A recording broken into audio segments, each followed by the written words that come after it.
Səttarxandan fərqli olaraq Şeyx Məhəmməd Xiyabani, Seyid Cəfər Pişəvəri Qacarlar dövlətinin siyasətinə qarşı çıxmışdır. Bu, Səttarxan və Xiyabani hərəkatları üçün oxşar cəhətdir.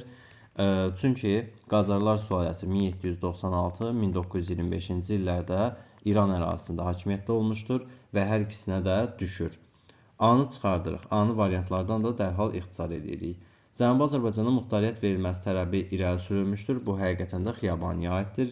1-ə B-ni götürəcəyik. Şah məmurlarının müəyyən müddət Təbrizdən çıxarılmasına nail olmuşdur. Bu, Səttarxanın özündə var idi bu belə bir hadisə. Ona görə C variantını da ixtisar edəcəyik.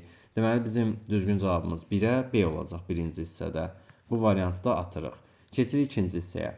Pişəvəri. Cənubi Azərbaycanda milli hökumət yaratmışdır. Həqiqətən də Səttarxandan fərqli olaraq Pişəvərdə milli hökumət vardır. Deməli, bizim düzgün cavabımız 1-ə B, 2-yə A olacaqdır.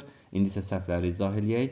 Təbrizdə yerli idarə orqanı yaratılmışdır. Bu elə Səttarxan hərəkatı zamanı olmuş bir şey idi. Yəni əncümənlər var idi o vaxtda da. B-ni o səbəbdən dolayı çıxardacağıq. Cənubi Azərbaycana müstəqillik verilməsi tələbi irəli sürülmüşdür.